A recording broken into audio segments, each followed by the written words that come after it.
তো বন্ধুরা, এই বর্ষার সন্ধেবেলায় যদি এরকম গরম গরম একটু পকোড়া পাওয়া যায় তো সন্ধে আড্ডাটা একটু ভালোভাবে জমে যায়।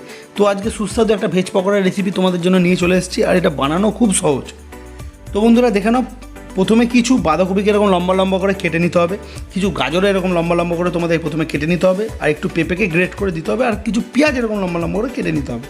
তার মধ্যে একটু ধনেপাতা কুচি, একটু বিট লবণ, একটু সাদা লবণ, এর একটু পরিমাণ বুঝে তোমাদের দিতে হবে, আদা রসুন লঙ্কা থেতো দিয়ে এর মধ্যে 1 চামচ মতো ভিনেগার দিয়ে তোমাদের সমস্ত ভেজিটেবলগুলোকে হাত দিয়ে একটু ভালো করে প্রথমে মাখিয়ে নিতে হবে। দেখো, তারপর এর মধ্যে 1 কাপ মতো বেসন আর 1 কাপের থেকে একটু কম কর্নফ্লাওয়ার দিয়ে আবার তোমাদের হাত দিয়ে সমস্ত ভেজিটেবলগুলোকে এই বেসন আর কর্নফ্লাওয়ারের সাথে মাখিয়ে নিতে হবে। আর কোনো জল দেওয়ার দরকার নেই, কারণ এর থেকে যেটা জল ছাড়বে সেটা দিয়ে তোমাদের মাখা হয়ে যাবে। তারপরে কড়াইতে একটু তেল গরম করে পকোড়াগুলোকে গোল গোল করে নিয়ে কড়াইতে দিয়ে 10 থেকে 15 মিনিট মতো একটু উল্টে পাল্টে ভালো করে ভাজো।